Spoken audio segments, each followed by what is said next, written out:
Thanks, Lapu, for the introduction and for having us today. To everyone, thank you for joining us for this interactive training on bringing evidence into policy and society. My name is Monica Bauer, and I'm joined with Marie. Hi, nice to meet you. Good afternoon. I'm Stephanie. We'd like to start first with a quick housekeeping matter. So we'd like to ask 5 volunteers to participate in our first activity. So would anybody like to join us in a role-playing activity? You would have the opportunity to have fun, play a character, and witness a particular fictional situation may look like. This is a learning experience for the entire group and an opportunity to hone in on your acting skills and to have some fun. So please raise your hand if you're willing to volunteer to participate in a policy simulation game, and we need 5 volunteers.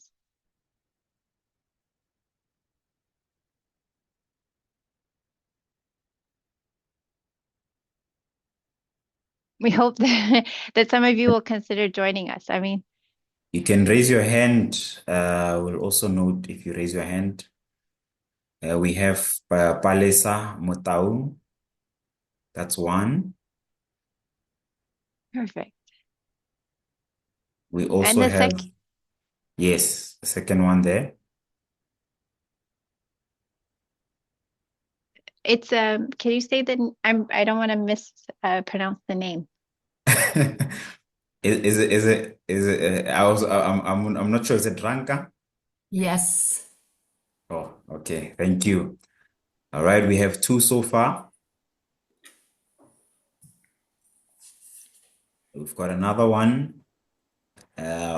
Olusola, third one. We just need the 4th one and the 5th one.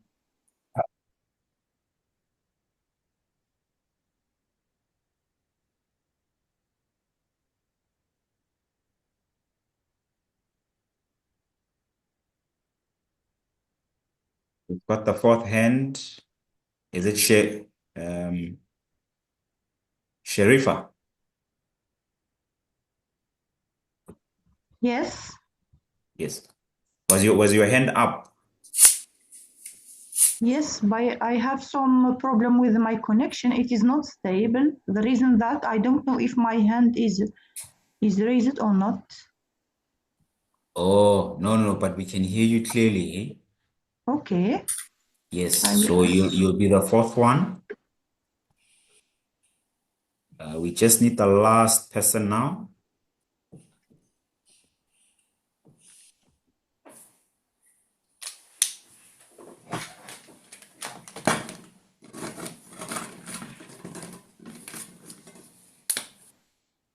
Just one more person, colleagues.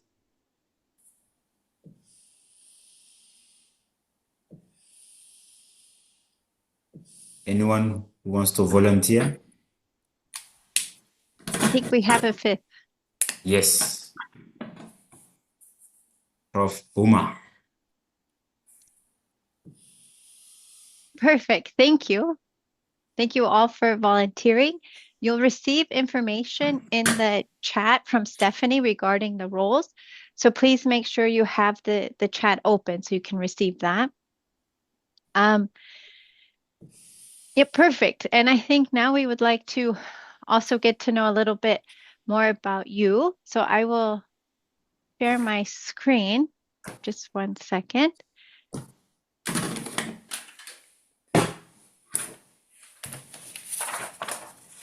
Can everybody see my screen? Yes. Oh, Yes. perfect. Thank you. Great. So guys, if you are able to scan the QR code or add the URL, the slides with .com with age, you can create an avatar and join us on the platform. We have a few interactive slides that it'll be just also great to have your inputs on before we get started. We had a few questions, so let us know if you're able to access that. And then we'll get started.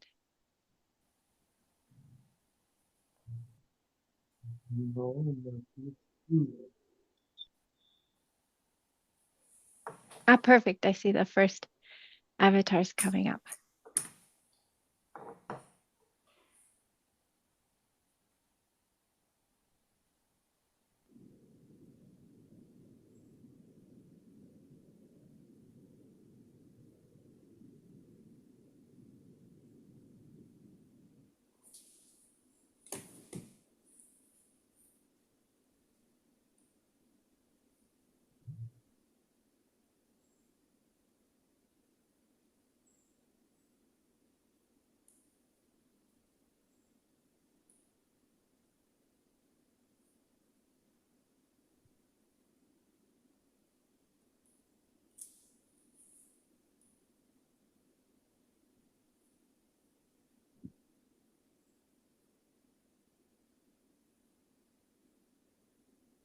Perfect. We'll just wait one more minute because I think about half of you are on, and then we'll get started.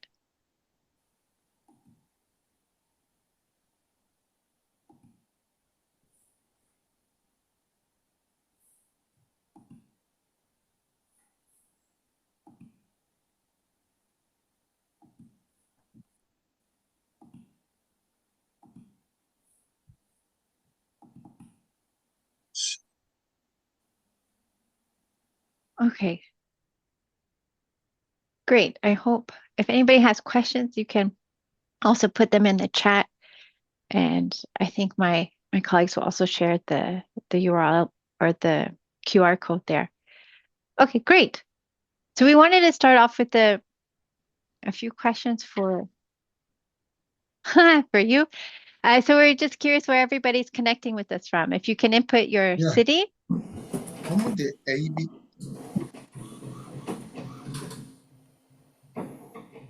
and then I think we can see a word cloud coming together. So we see all the different places people are connecting with us from. Yeah.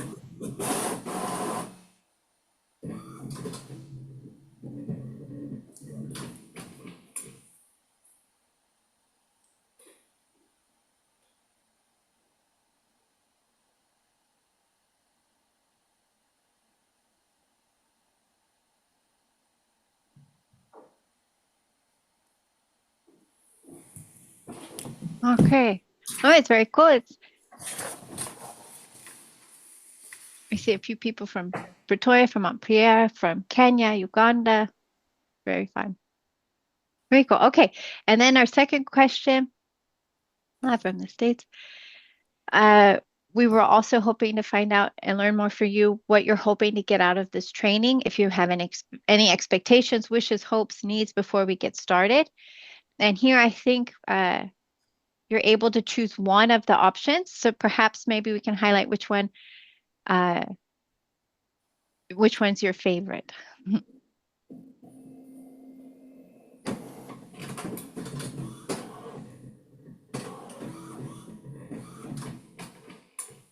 I think we can see as you guys are answering. Let's see.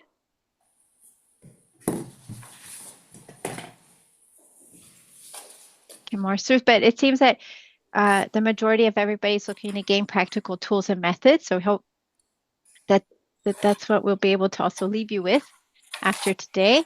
And our last question, let's see. So what are the mechanisms for your research? What are mechanisms for your research to inform policy? So we know with the call that policy impacts was one of the requirements. So again, you can only choose one.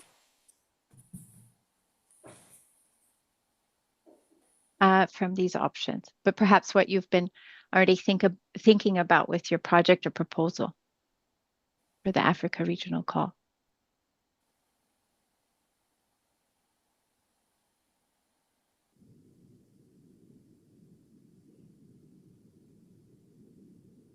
And what if you want to answer several?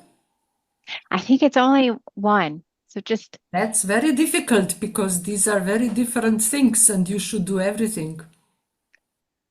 yes, it's just which one you would prioritize then perhaps. Okay. Let's see what people are. I think here we have the ratings. So we have a lot of people prioritizing the stakeholder engagement workshops and then policy briefs and engaging with boundary organizations. Okay, very cool. So I think you may be wondering what we will do today. So we are looking forward to hosting a policy simulation with you as a group. This is the activity with our volunteers. And then we will do a stakeholder mapping exercise. And at the end, we'll have a discussion around engaging with policy. These are all topics that are requirements in the Africa Regional Call. So we expect you have all thought about them and incorporate them into your projects. And we hope to pick up conversations from there and develop with you further. So, and I think we can get started. And with that, over to you, Stephanie. Good afternoon, everyone. Thank you to the 5 volunteers who decided to join us. We will play a little game. We will discuss what you think you can get out of this game afterwards. But if you could just indulge us for 10 minutes and let us get started and get our acting hats on. So the 5 people who decided to join us, please, if it's possible for you, to turn on your camera so that we can see you. And I will introduce the story to you, and then I will give the floor to each one of you, and I'll call your name. So I'll start with me. I am now a reporter. Welcome very much today, and I am Stephanie from Oorland News Today. Now, our Ministry of Energy from Oorland, our beautiful country, has convened this emergency town hall today. The reason is we have a foreign company called Drilling & Co., and they're requesting that our country, Oorland, grant them permission to conduct shale gas drillings on 2 of our cities. Now, we acknowledge that we are running short of our own natural gas resources, and this, of course, can have an impact on our energy security. However, Oorland is also aiming to protect the environment and its sustainable development. So our minister today, Palesa, will have to make a decision, but to do so, we will bring 4 speakers here who will provide information to make that decision better. And so the final decision will be, do we grant them permission to start drilling, or do we need more risk assessments? So to help our Ministry of Energy, please, we have today our scientist, Ranka, from Oorland's Institute of Technology, who will present their own independent research report. Afterwards, we will listen to the Chief Tech Officer of the drilling company, Olusola. So they will also bring from the perspective of the company their own report that they have conducted, of course. We also have a citizen representative from Oorland. Cherifa will be here as a representative of the citizens of Oorland. And finally, we will hear our government senior policy advisor to the ministry, Professor Bauer, who will also bring their input, advice to the minister. So, do we grant them permission, or do we need further information? Let's start with our scientist, Ranka. Please, if you could give us your point of view. Well, we studied these shale gas reserves in Oorland, and on average, our investigation showed that the gas reserves could be increased by 37%. However, there is no clear consensus on these values because we haven't done enough of drillings, and we should actually expand our research. Also, the problem is with the drillings that there are risks of water contamination, and we already have very bad situations with groundwater supply. Therefore, the Geological Society needs more funds and more time to research and see the understanding and consequences on the environment. Thank you very much for that information. And of course, they were given 3 weeks only by the ministry to provide this report. So thank you very much for taking the time from your research to do this report for us. Now, if the CTO of the company Drilling & Co., Olusola, if you have a report that you would also like to share with the minister, please. Yeah, thank you very much, Mr. Minister and everyone. It's a privilege to let you know that first and foremost, we are concerned with the people, and this is the reason why we feel we need to go on with this project. And you should know that our communities are very poor. And if this project is going to, receive green light, we have opportunity of creating jobs for, quite a number of people within the community. And of course, we'll solve the energy problem. And of course, as a company, if you check our record, we are pro-social, we are pro-environment, we're willing to do this job in a way that is going to protect the community interests, it's going to protect the biodiversity, and of course, we're also going to make sure that we do it in a way that everyone is going to benefit. So based on our track record, I think you should give us a green light to allow us to go on with this project. Thank you very much. Thank you very much, CTO. We have heard from the CTO now, who are assuring us that they have this under control. But of course, we also have to listen to our people. So we have a citizen representative here, Cherifa, please, if you would also like to voice the citizens' concerns.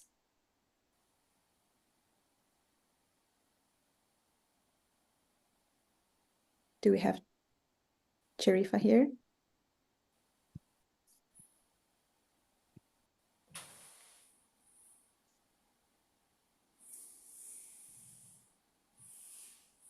Okay, we can move to the next role and at the end give our citizen the voice if they're not connecting yet. Well, Senior Policy Advisor to the Ministry, Professor Buama, what advice would you give our minister? Thank you for this opportunity, Miss.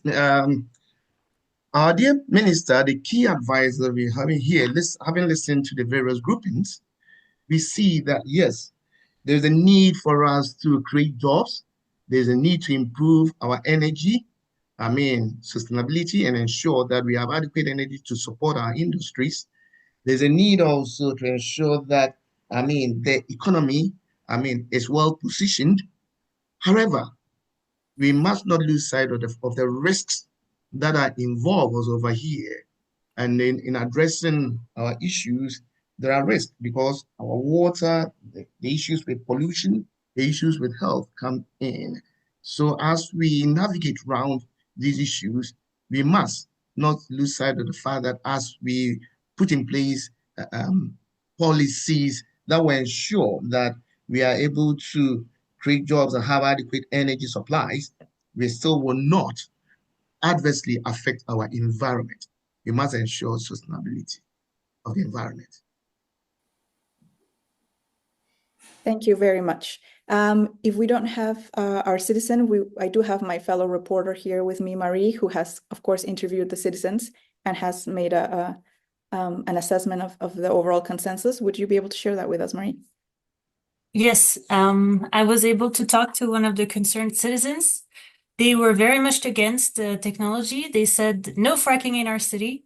They said there were too many risks and they were afraid for pollution, health issues, and seismic risk in their areas. So they're very, very concerned. Back to you, Stephanie. Thank you very much. Now, Minister Palesa, I'm sorry. Yes, I am in the Minister Palesa.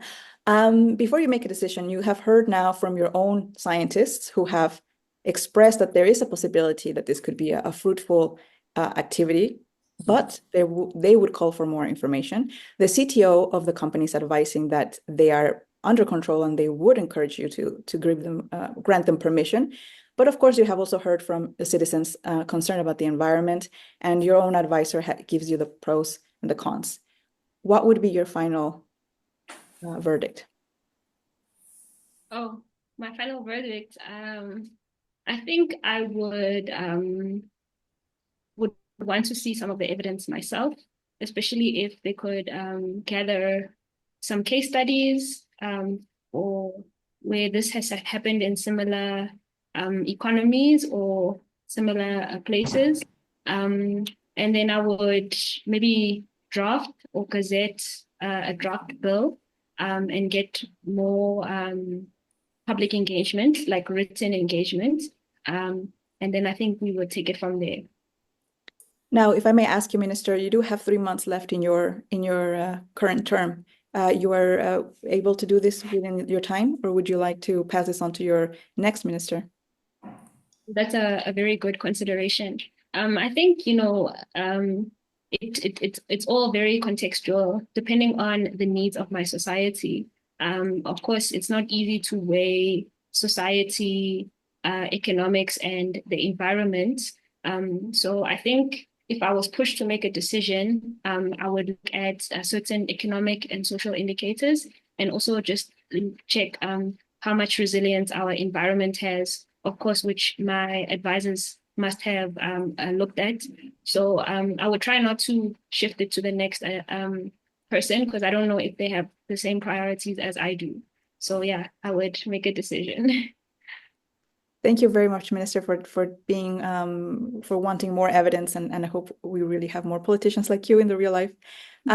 So now that we have done this small simulation and we have a verdict, let's discuss first with our actual actors. How do you feel? So for the minister, how when you were trying to think of what would be a good verdict from your point of view, did you have you felt you didn't have enough information? Is that so? And you wanted more? Please any other comments you would have in having to do this decision quite quickly? For me specifically, Yes. you know, I mentioned earlier, like, what are the key economic indicators? So, is my region or my country does it have high unemployment? Is the lack of energy severely impacting productivity and decreasing how many businesses are active, therefore reducing employment? I would try, you know, really think about that and see how much net employment will it add to the economy versus what's the impact on the environment. And also, you know, we live in 2024, where we have science at our disposal. So what technologies exist out there that can minimize or reverse the impacts of the fracking we're going to conduct? So yeah, I still stick by needing more evidence. And I think, you know, a minister can't be like very technical and know everything, but it would be good that a minister has a basic understanding of the science and the economics. So if it was up to me, depending on how my people are doing, if it's going to be a high employer, high economic impact, I would consider trialing it. Okay, thank you very much. Professor Bauer, as their advisor, how did you feel that you had the information? Was there enough information? How do you balance the information that will benefit the country, but also is good for, you know, the aims of sustainability and so on? So as an advisor, what kind of information do you feel you need? Yeah. Yes, go ahead. Thank you for that opportunity again. You look at what the minister just meant as, submission, the minister's submission, that asking for more time, ample time to be able to. So you see, I buy that idea. Why? Because we have to look at best practices elsewhere and also technology that is available that we can leverage upon to maybe be able to address some of the key maybe impacts that we foresee. But because we have to look at that vis-a-vis the issues of unemployment, the issues of inadequacy of energy to support our industries, the issue of so we balance that with whatever negative impacts that these environmental issues will bring about, especially on the health of the populace. So, like, if we get to know what impacts these environmental pollution or whatever problems that are coming up from this are going to create, then we will know the best measures to put in place in order to mitigate some of these things. So, as an advisor, I go with the minister that we actually try to elicit for more evidence, more information, best practices, available technology, and then we leverage on that to be able to make the best decision. Thank you very much. And Ranka, as a scientist, how do you feel or has this simulation changed your perspective on how scientists offer their findings to policy, and whether would you feel heard? Does this perhaps make you see, yes, any feedback you have before I start putting ideas for you? Well, I think it seems that the minister and the advisor do see that it's important to obtain more information. That's what we were saying from the beginning on. There is no clear consensus. And as long as there is no clear consensus about the gas reserves, we cannot really weigh the risks and the benefits. And I think it is exceedingly important to get good numbers, to know what risks we are entering. And therefore, we think we need further research, definitely. And it's good that they all also feel that some, apart from the drilling CTO, everybody thinks that we do need more research and more, let's say, to be sure what's going on.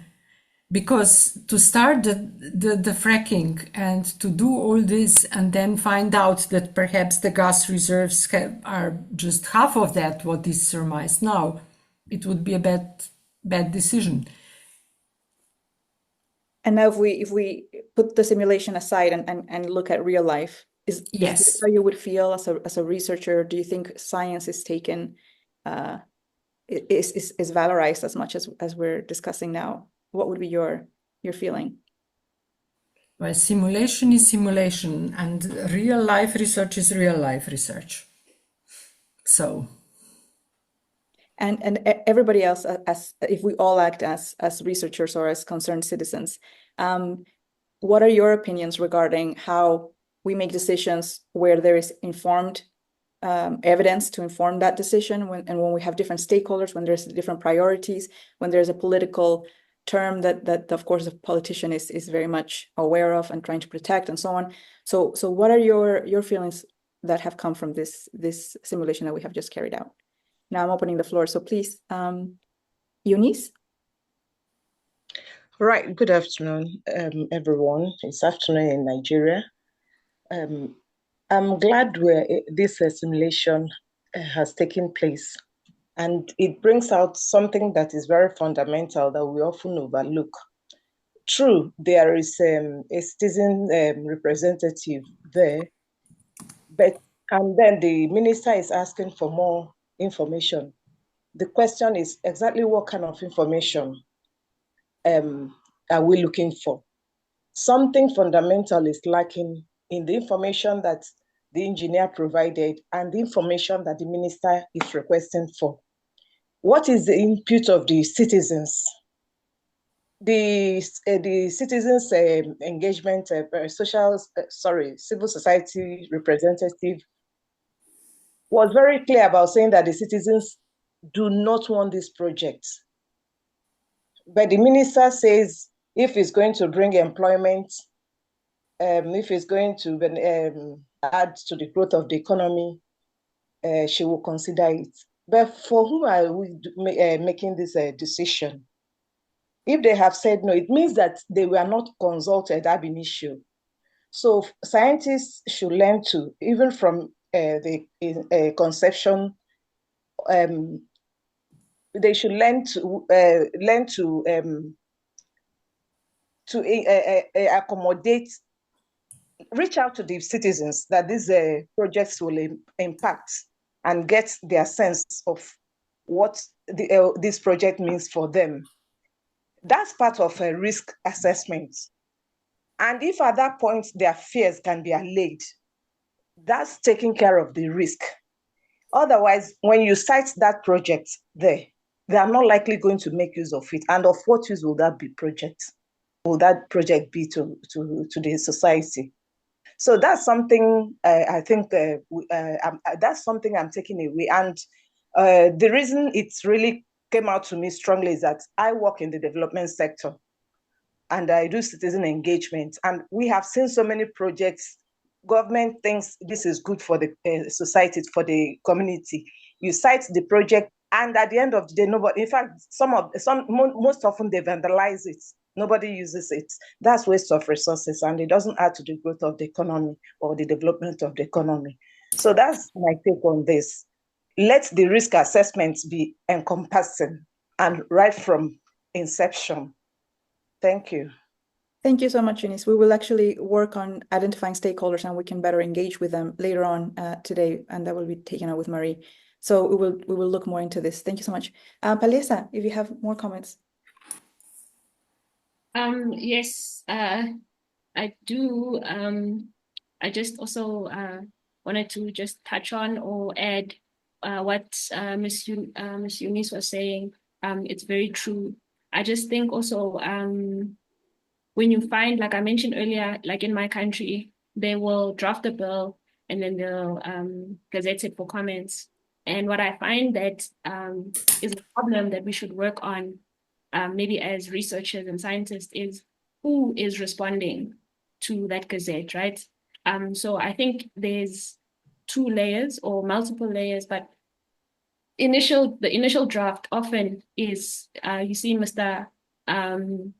Olusola, the CTO, usually his company, who has lots of money, they form a big part of the committee that drafts, that informs the policy. So already we have a disconnect there, and we have a big problem there that private capital, who will benefit from these type of projects, are the ones that are driving the drafting of the project. So I think at the back end, we should also really look into that. Who's sitting there in the committee? Who's deciding on how does this law or how does this bill, how does it affect society?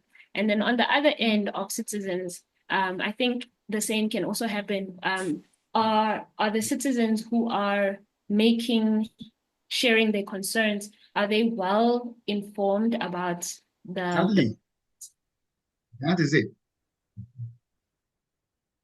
Yes, so I think my overall point is inclusion, but also to educate everyone you are including. I think that's a very important thing.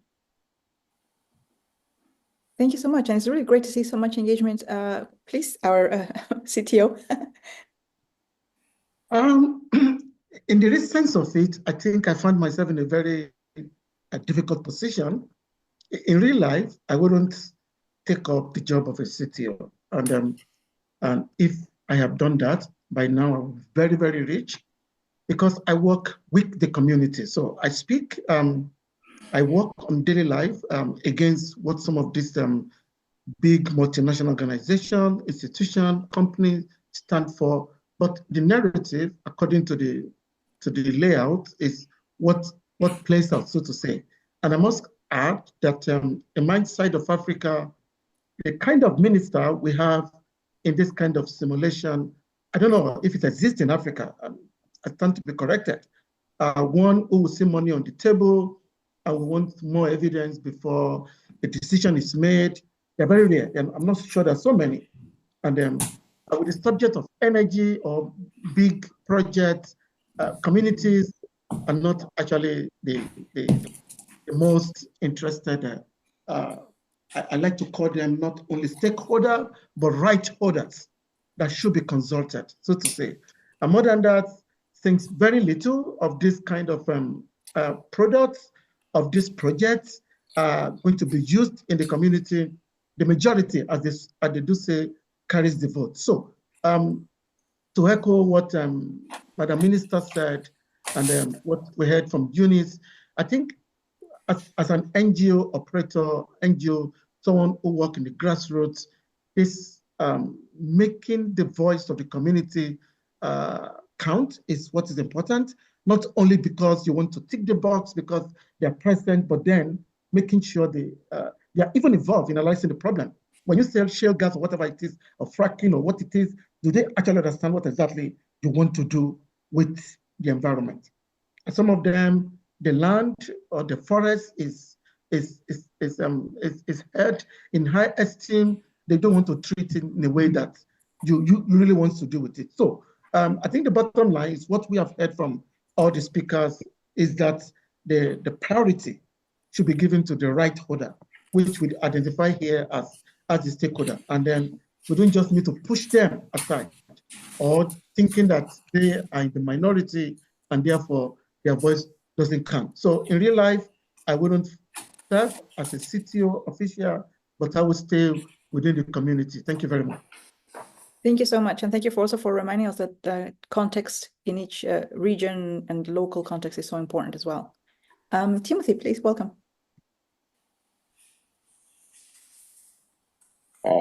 Okay, good day, everyone. Thank you so much. I think this exercise really does a lot to somehow inform us about the various interests that are reflected usually in policy making. I want to assume that, of course, we all here would pretty much be biased, because we have a certain focus when it comes to dealing with issues of the environment. Nonetheless, the simulation has, successfully somehow represented, various positions, especially including the position of the politician. Sometimes it's not that they do not know or they do not care about, the dangers that are the environmental externalities with some of these projects, but they have to make a political decision. So I think, for me, it reminds us to be also mindful of the fact that sometimes people, come to the table with specific, sometimes professional interests, and reasons for which they take certain positions that may appear or sound strange, to put it mildly. I like the idea also that the voice of the citizens is represented. However, I think also, of course, given again because of our biases, the voice of the citizens is not diverse. There's just all the citizens, appear to all not be in support of the project, but it is possible that there would be some who would say, hey, this might bring us jobs. We don't have jobs, and all of this sort of diversification of the views of the citizens. I mean, of course, it's because of the simulation, but I am reminded of the fact that there will be various views. Some might like it, some might not like it, again, for their specific reasons or specific interests in relation to project. But overall, I really appreciate the simulation. I think it's really good. Thank you very much. And also thank you for reminding us that we have to be able to be good at identifying every voice as much as possible so that we can give them a platform to voice their opinion. Johannes, please. Yeah, thank you. I think my colleagues have mentioned almost what I wanted to intervene. But I find two very critical issues here. One is lack of inclusivity, and the other one is lack of participation. Inclusivity in the sense that maybe by design or by mistake, the community voice was not heard and somebody had to represent the community. And that always happens. You see a person putting up his hand, speaking on behalf of the community who does not really belong to that particular community. And therefore he cannot talk on behalf of the community. The other one is participatory. I don't think the stakeholders we have identified here need to work in isolation. They need to come together, sit around the table where education will take place, where consultation will take place, where views will be exchanged before they arrive at a final decision. It's not that when you're saving the community cannot make use of their resources, but they have to look at the pros and cons of it, the cost-benefit analysis of it, the environmental analysis. I see the environmental impact analysis was done, but the social impact analysis was neglected.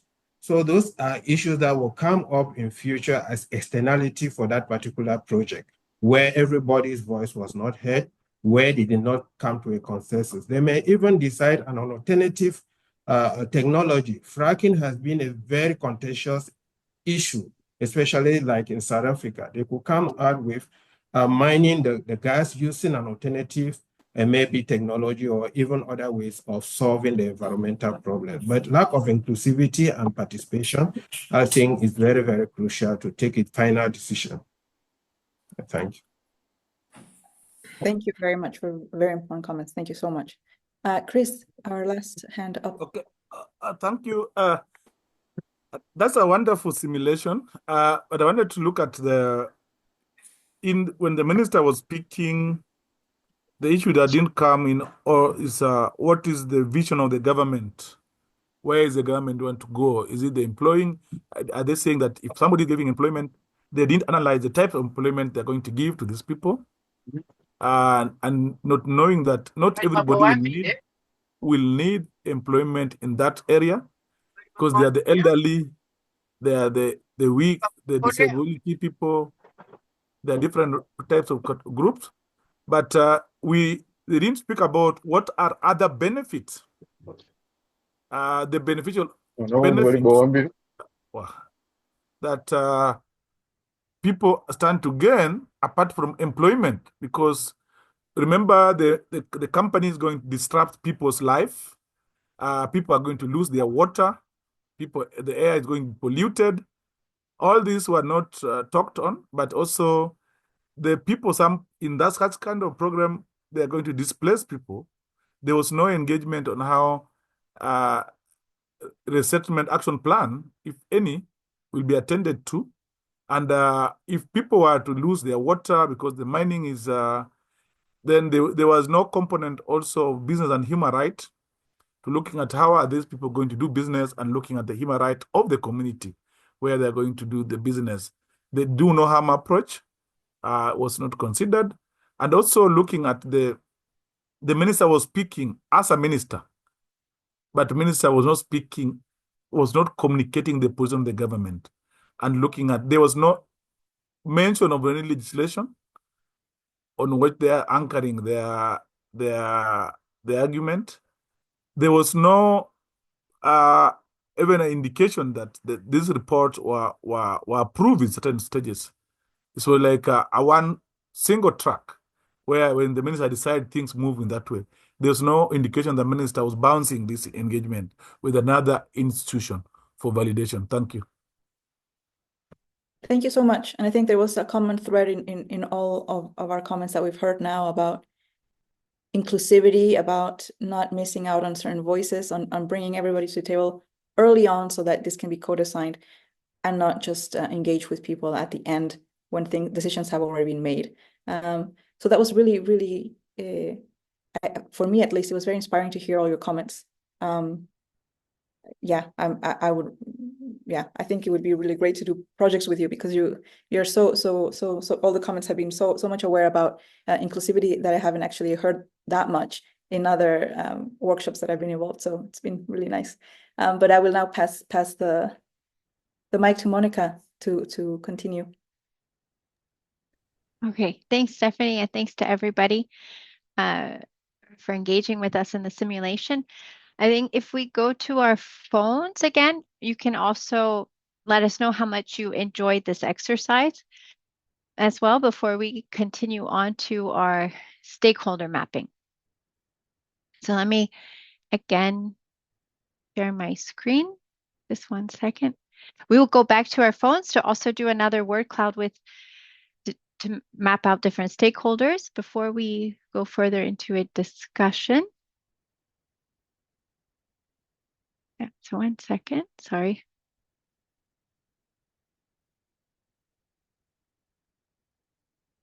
Okay, I hope you guys can see my screen.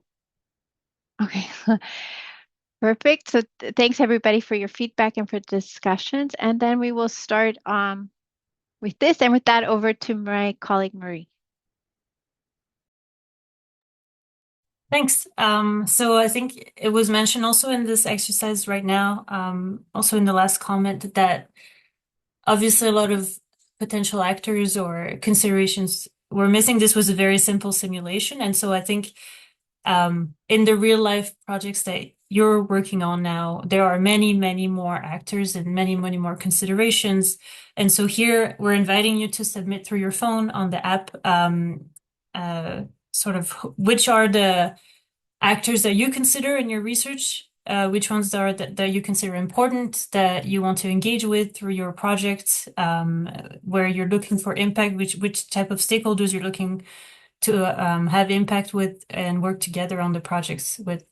And I think someone also mentioned the importance of bringing citizens on board, bringing different groups on board from the beginning and not just at the end. And that includes also in the research process often bringing people on board from the start. So please feel free to add any words of the stakeholders you're trying to impact here, and I will give you a few minutes for that. And if in the meantime anybody wants to add any consideration, feel free to raise your hand while people are typing on the app.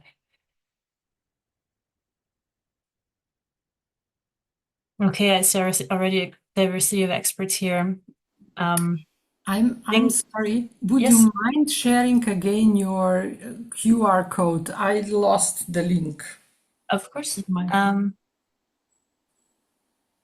I have it.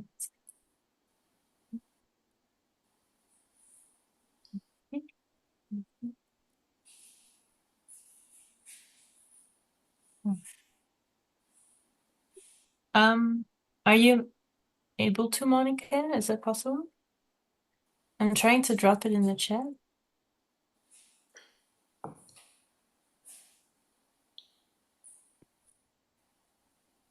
I'm having a hard time pulling it up, but can you see this, the URL? If you try www.slideswith.com. I tried, but then I have to log in.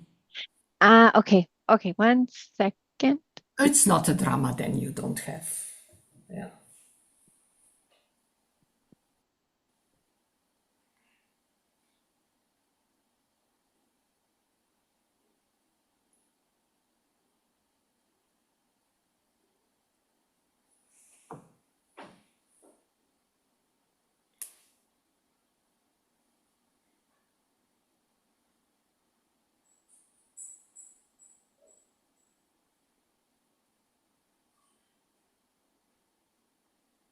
Okay, but I see a lot of things come through. I hope we managed to share the QR code again. I think I'm having issues sharing an image in the chat. Same, I'm not able to paste it. Let me see if I.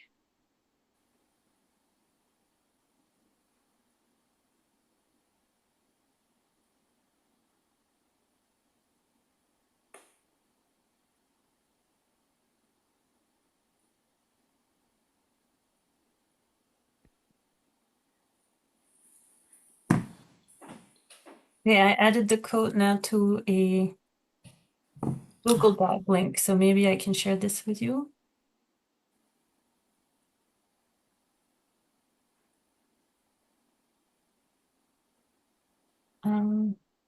Here, please let me know if this works for you.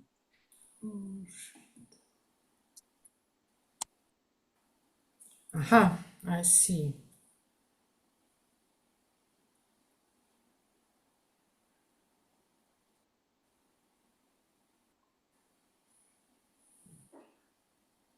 Hopefully that allows you to get back on the presentation.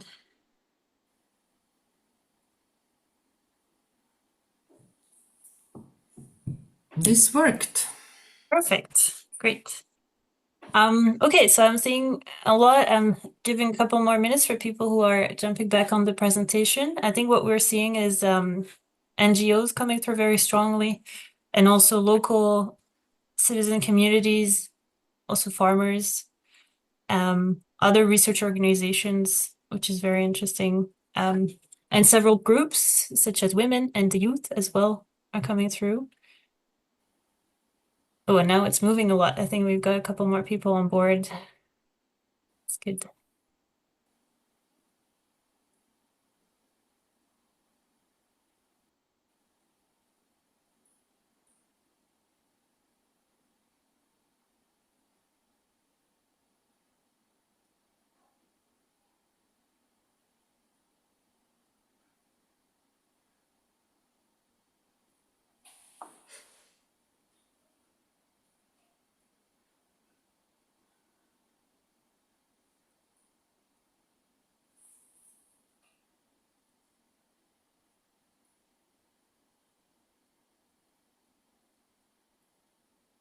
Great. Well, that's very nice. Okay, I think this looks really, really nice.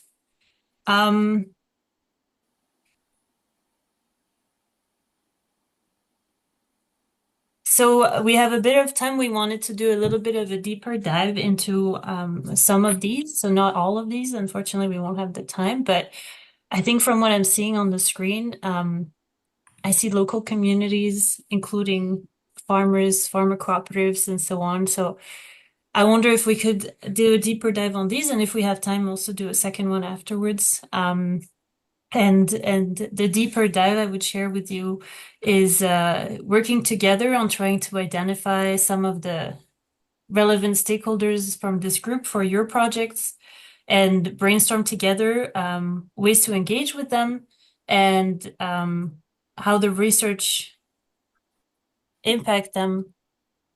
I see people are commenting about NGOs. Yeah, it's also fine to do with NGOs. I think whichever, if there's a preference from the room, please let me know. Between local communities and NGOs.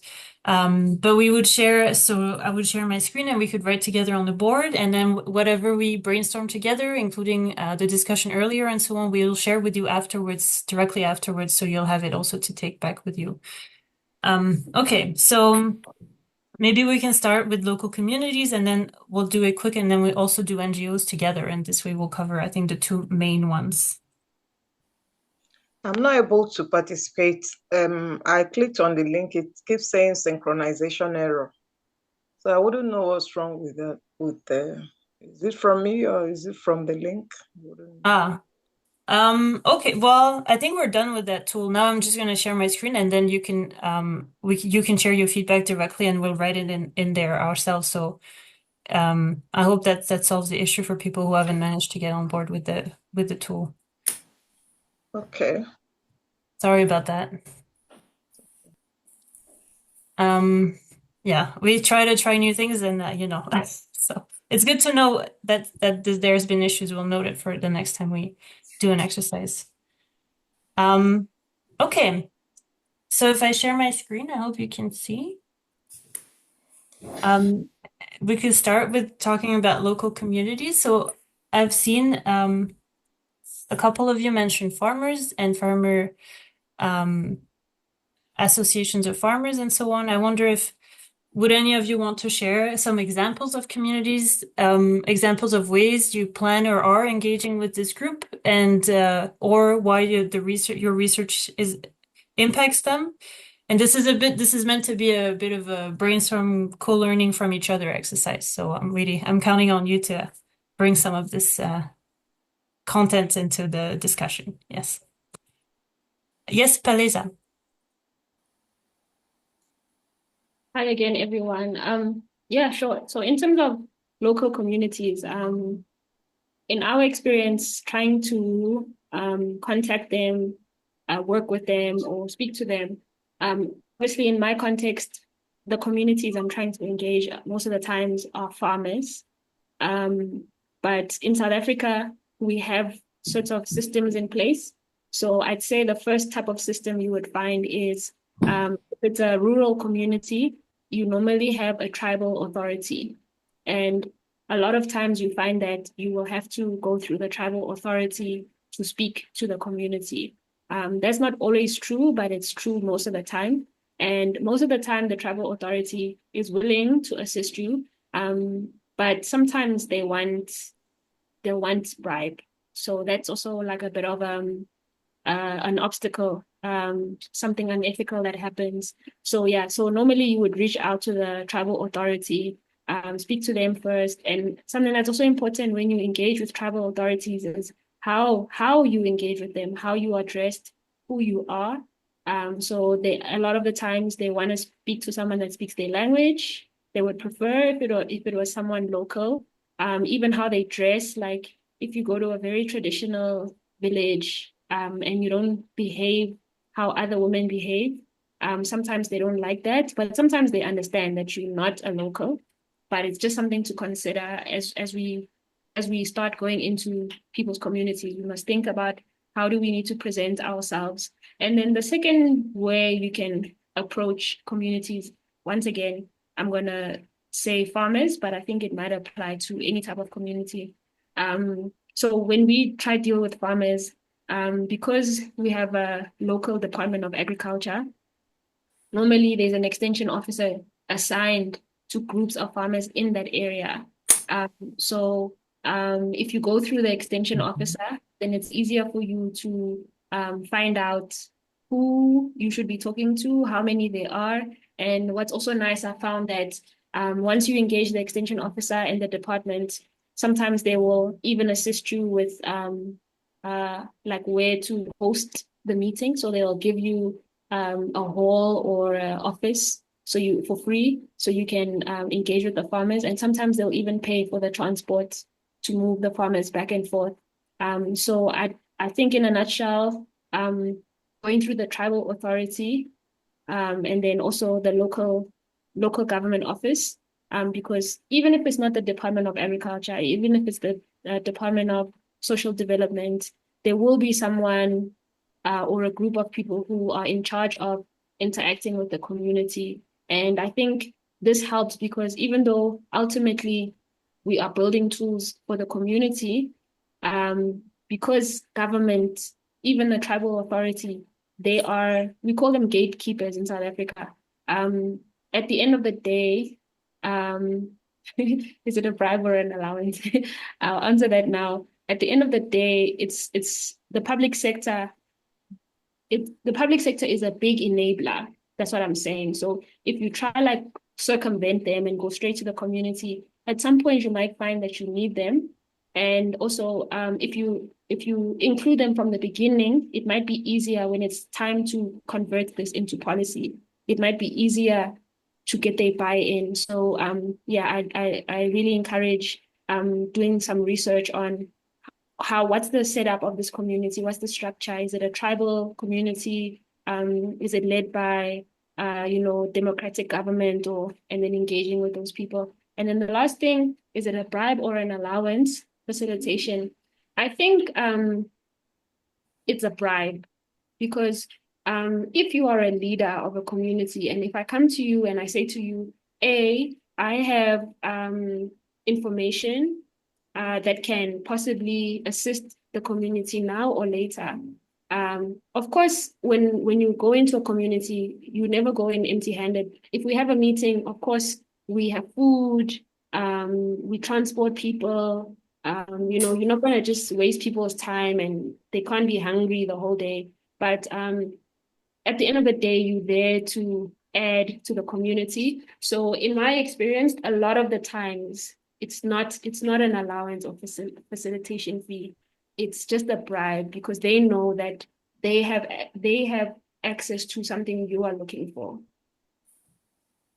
Well, it's very interesting. Thanks so much for sharing your experience. I mean, it sounds like, as you say, like getting the buy-in and involving people early, but also being careful about the types of mechanisms we use to do this type of work, and what this means for the research as well. So, thanks so much. And also thanks so much for mentioning some of the mechanisms you've used to reach out to these communities, because I think sometimes it's also hard to get to the right people. So, very interesting. Thanks. Then we have Chris. Okay, thanks. The question was like looking at how do you ways of engaging the stakeholders. First, also, it is critical to do stakeholders analysis and looking at even that community. There's no homogeneous community. You first need to understand even if there are one communities, if they're affected, they are affected differently. And it is always important to segregate them differently. If they're women, get the issues of women separately. If they're youth, get the issue of youth separately. If they are elderly, get them separately. Then even as you bring them together, you already understood how they are affected differently and how they are thinking. Because when you don't do that, in some cultures, you realize that women don't speak where they're men. So if you don't do that, you lose that voice. There's some cultures where youth don't speak where they're elders. So if you don't do that segregation, you end up losing their voices. And here we were saying we need to have everyone on board, leave no one behind. So first we need careful stakeholders mapping and looking at their interest. Then after looking at their interest, you can convene focus group discussion separately. You can convene barazas where you bring people together. You can do research where you're looking at individual key informant interview. You could also, through their community leaders, through religious leaders also, because there are people who feel safe when they speak, when they are religious leaders within those framework. So that's one. Then you also need to look at when you're looking at that very community engagement, you need to have a framework that will help enable you to continuously engage with that community. So because we need back and forth engagement, it does not need to be an ad hoc. There need to be a framework, and that community need to have some semblance of leadership that where if you have information, you can throw it through. Then you also need a framework. How do they get the information? Because even if we have done a research, for you to have a trust that is built, for them to understand that that whatever you are using is not about misusing them, but working with them, they must be at the center. The community themselves need to be at the center of this engagement, and meaning that you must work with the community structures. And working with them, the structures mean you must recognize their leadership. Community are their own experts. Actually, in some areas, they're more knowledgeable than us. We only need to guide them to work with them together to get what need to go into our research. So in a nutshell, what I'm saying that for you to have a successful community engagement, the community need to be at the center of your engagement. And the community need to own the process. And they own the process by meaning that they have leadership framework where they can engage with. And then therefore, you build trust, then you build, then the relationship is improved, then that one will enhance and make this community engagement become productive, because they could be gatekeepers that lock you. But I wanted to say that when you pay community, at times it's never a bribe, because remember, at times you take them off from where they live and they have to travel. So it depends on when you want not to pay or that cost. You come lower to where they don't travel so that you don't pay them. But if they have to incur cost, that cost need to be refunded. Thank you. Thank you so much. A very important consideration, putting the community at the center. And also, I think the mention of the framework, you say very clearly that this has to be thought through in the process from the beginning, very well organized to have an impact. So thanks a lot for sharing. I see Nosy Eunice. Right, thanks. Yeah, quite a lot of things I would have said have been said, but I just would like to point out that whenever there's going to be an intervention, that involves change in the way people do their things. And accepting, people don't like to change easily. So we must ensure that right from the beginning, what we are doing is very clear to them, and the benefits to the community needs to be clearly made understandable to the community. Africa has not changed much in terms of how we relate. We all come from one village or the other. So yeah, there may be two differences, some nuances, but it's basically the same. The community, the gatekeepers are very, very important.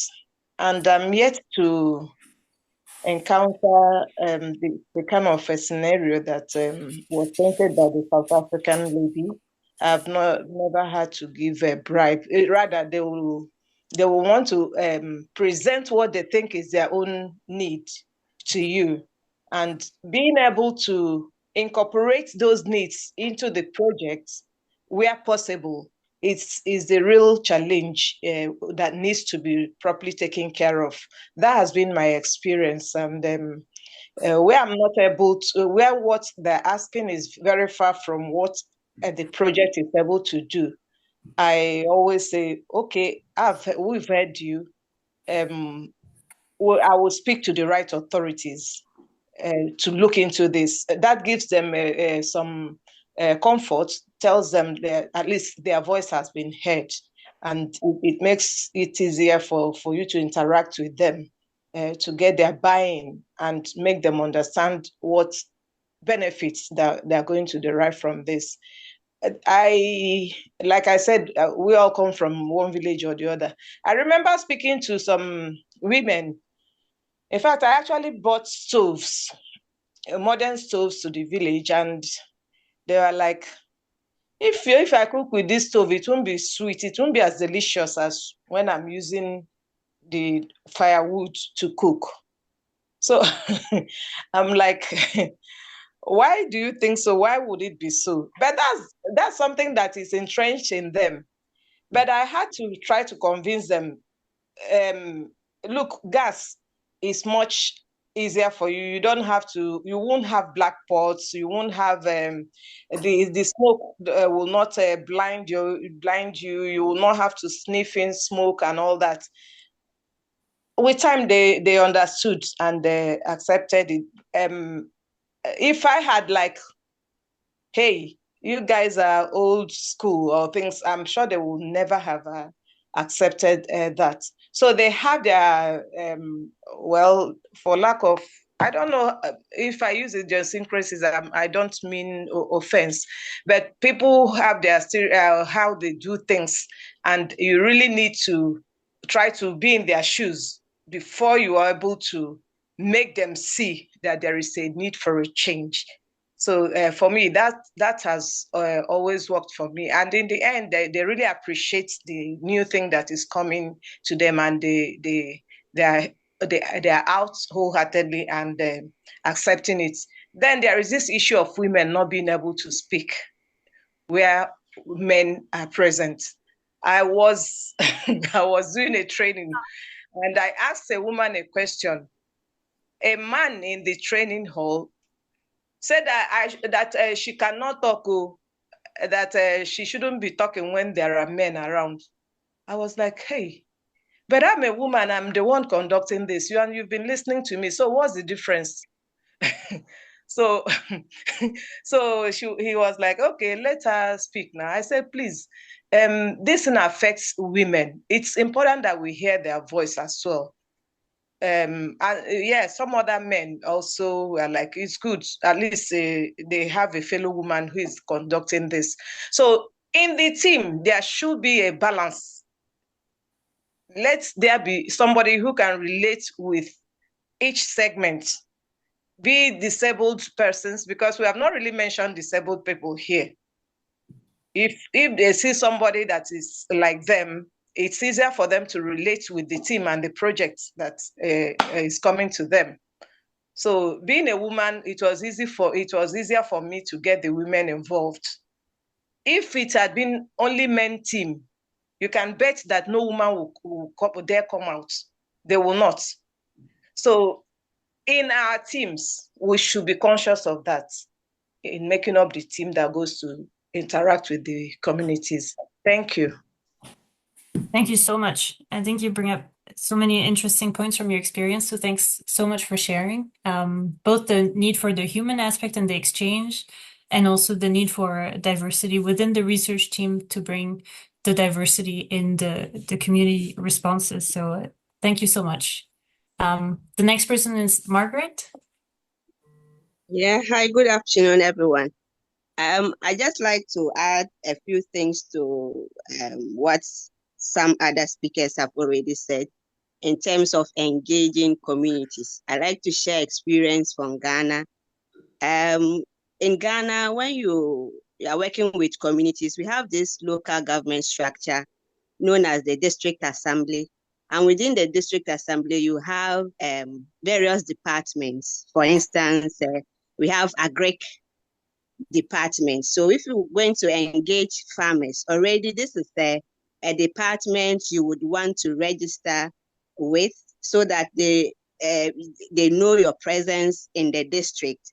And depending on which the farmers that you are going to work with, you're going to rely on the Department of Agri to get you the various communities that they are working in. And then based on that, when you are able to pick out the various communities that you are working in, of course, in Ghana, you just don't enter communities like that. I heard somebody mention you have to pay something and the person would like to look at it like bribe. I would not say it's a bribe. In Ghana, when you are going to a community, or you would need to see the chief, the leader of that community, and as tradition demands, you would need to send kola. So whatever you are going, as development workers, it's not that's going to be the kola you are going to use to tell the chief, the leader of the community, that you want to do work in the community. And so for that matter, you want to go through the traditional process of entering the community, even though you are a development worker. So the whatever you are giving, whatever funds you are giving at that point is known as COLA, and you are following tradition. And as development workers, it's going to help you to a greater extent, because you want to get the leaders of the community involved in whatever you are doing. So from that point, if you are able to engage the leader to talk about whatever projects you are coming up with, then after that, he can then call a community meeting, and that will pave the way for you to be able to engage with the community members in terms of farmers. Because I already mentioned that you are going to work through the district assembly, and that is the Department of Agri. And so they are already working in those communities, and they know some of the times they have farmer groups. And so it becomes easy for you, but you realize that as a development worker, you cannot just get up, enter a community without passing through these processes. So this is just something small I wanted to add from Ghana. Thank you. Thank you so much. Thank you so much for sharing your experience and these additional consideration. I see we got quite a lot of people, so I'm just moving on to the next. I'm very happy that people want to participate. The next person on my list is Lizzie. Yeah, mine will not be far from what Margaret has communicated. I'm Liz Shumba from Malawi. I just wanted to add that when you have a project, when you want to start implementation here in Malawi, we have a structure which starts right away from the village level. We call it Village Development Committee. So if you have a project, you start presenting that project to that committee. It comprises of all village headmen and group village leaders within the areas that we would want to work, and you explain to them what project you want to implement. When they approve that at the village development level, then you take that project to the higher structure, which is called District Agriculture Extension Department, DAEC. And there we also have different people from the Ministry of Agriculture from different departments, and you present your project, what you want to implement, and they sit and discuss if that project will be beneficial to the communities, because this committee is the one that is familiar with all the areas within the district, and when they approve of your project, they are the ones who allocate you the area where you are supposed to work, because they don't want to duplicate projects in one area. So when it's approved at this level, then you are asked to go and start implementing. So when you are in the community, you don't just go straight to the communities, but you go through the village headmen, the chiefs, to inform them about what you want to do. If they are okay with what you want to do, then they inform the people and they call for a meeting so that you should be able to explain whatever you want to do in that area. And it's very important to go through the village headmen because they are the custodians of those areas. And as you are trying to familiarize yourself with the project that you are going to do, you also understand their cultural beliefs, how they operate things within their areas. And it's very important to understand their culture. And when we are also doing the projects, it's very important to include the indigenous knowledge because people in the local areas, they are the ones who are having the indigenous knowledge. So it's very important to go through that process. If you go together with them that process, then they own that project. And I can give an example where we have been working. SFHC, we work in a patriarchal area whereby women come from their villages to get married. And when we were starting our project, it was very difficult when we are having the meetings to have the women speak or contribute to the meetings. But later on, after we discussed with them and we introduced the gender trainings through the different methods like drama, theater, and we have a curriculum on gender, people started understanding the importance of having decisions from the women. So it's very important to go through the process when you want to engage the communities. That is what I wanted to add. Thank you so much. I think the highlight of the importance of formal channels and also diversity of ways to engage to bring in all the different groups, including women. So thanks a lot. I see Professor Boma. Yeah, really. In fact, what I was about to say, you've just mentioned it. So you realize that in most of the countries, with respect to these community engagement strategies, you have to do some background checks of the community and know the existing community leadership structures that are in place, the diverse groupings that are there, and even the appropriate time to even engage them. So when you've done this and you are entering the community and you know the leadership there, you approach them first and know how to engage the various groupings that are in that particular community. Some of us have already mentioned the issue of cooler, something that you use, because you cannot go to see the leaders of a particular community empty-handed. It's a tradition in most of the African countries that before you go to see, example, the chief, you must go with something in hand. It's not more or less a bribe per se, but you are showing respect for the authority over there, and that you are telling them that yes, you actually acknowledge and recognize their authority, and that they can be of help to you. You see, so they become more or less a mouthpiece of that community. And they have knowledge about their traditions, about the systems that are already in place. And they will facilitate whatever developmental work that you want to introduce into that community. So in brief, what I'm saying is that you do a background check, know the diverse groupings that are there, know the appropriate time, the time frame to even engage them, know, how to approach them. Thank you. Thank you so much. There was another mention of this also in the chat. So I think there's a lot of conversation around this, how to show respect and how to bring yourself into the community to be welcome. So thank you so much for sharing. And I think we have someone from Chip Tech also. Hi. My name is actually Michael Comer. Professor Boama knows me very well. We are in the same institution, University of Kwame Nkrumah University of Science and Technology.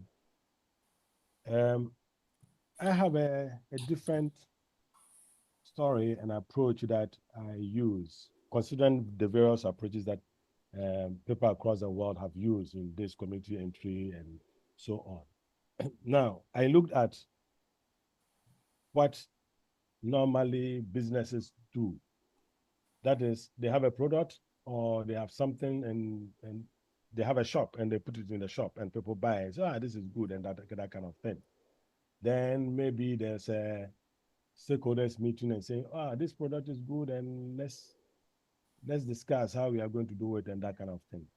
Now, based on that premise of how businesses do enter every community globally without seeing any chief or any leader of that sort, normally I will find a friend in that community, introduce what I have, and then he tries it and will give me a feedback and will tell me, oh, this one loves it, and can you bring me another one, and that kind of thing. Then, of course, he will normally also give the chief or the leader of the community one of the product. And then there will be a general get together or meeting or community somethings, and then actually introduce the product and probably deal with the NGO which is coming to engage with them. So they've been introduced to a certain concept. It could be water treatment system, household water treatment system. It could be beekeeping and that kind of thing. So it makes the acceptance of the product very quick. Right, then comes all the things that goes with the product. So this has been tried also, considering all the approaches that people have done in trying to introduce a project in the community and that kind of thing. The current one is efficient charcoal production. See, so we have so many charcoal producers, and we approached one with nothing and then showed him how the new approach looks like. And I was there, went through the process with him and that kind of thing. Then all the stakeholders in the charcoal production, gets to know, because they know each other and they discuss these things, of course, without my presence and that kind of thing. And then they will call me, hey, Mike, we want you to come and show us the whole group or train the whole group how to do this. Then you meet the chief and all those, and it's very, very fast. Within 3 days, we are done. They will call you about some few months later and probably say they want to come to KNUST, or they want to have the next level of the technology that will help them do things much, much better. So that's an approach which is also possible, less resistance, no schnapps. It is only when the chief invites. In fact, there have been 2-3 cases where the chief gave us a huge goat or a huge sheep and that kind of thing. And at times they will offer you land to come and do whatever you want to do on it and that kind of thing. So I find this new approach also a space to be looked at. I'm not saying what people have done is wrong or it's not effective or that kind of thing. What I'm trying to say is, in the absence of all these approaches that people have used globally, can't we use the business approach? That is where people have their shop and they will introduce their product and people will go and buy. That one takes quite a little bit of a long time. But when you introduce it to a friend or somebody in the community, and 1 or 2 people get to know, then, or maybe the friend gives one to the chief, then the chief will call you, or the friend will introduce you to the chief without any schnapps, without any anything, and then you discuss it. Then the bigger DEBA or all those things will come in, where people have already experienced it and probably will support the campaign of a new way of doing some certain things, like improved cook stove or household water treatment systems, or how to produce charcoal the proper way and that kind of stuff, how to smoke fish the proper way without increasing the pH on the fish and so on. So that is my submission on this discussion, in this discussion. Thank you. Thank you so much. Thank you. It's very good to hear about a different approach from your perspective. Actually, someone's asking in the chat to follow up on what you just said. If this would also work if you weren't bringing a product, but rather knowledge. Would this approach work also for knowledge sharing or knowledge transfer? Yes, very well, because normally the problem you are going to, or the knowledge you are going to share will already have been experienced in that community. So you have a friend, you discuss it, and then blah, blah, blah, and all those things. And the friend would introduce you to the chief informally, not formally. We were doing this, and this gentleman from this place came and said A, B, C, D, E, F, G, H. And yes, and a DEBA will be organized for you to train them, or for you to how do you call it, tease out information from them. The other thing that we also did, normally when we are going to do interviews, which is a hard one, we tend to cram all the questions in our head and make it more conversational. So whilst we are chatting, questions are popping out, and you get more information than holding a paper with all the questions and then asking them one by one and they telling you. Normally, the answers you get are either the same from all the community, all the members in the community.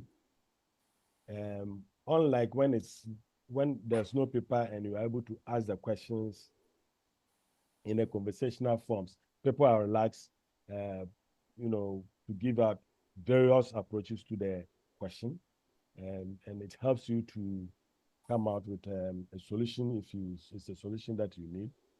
And then make sure that you are not going to do these things and then vanish.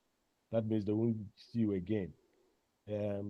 Once in a while, if you are in that vicinity, you pop in again, and then you hear new stuff that are coming, and they will even tell you if you can do it this way or that way.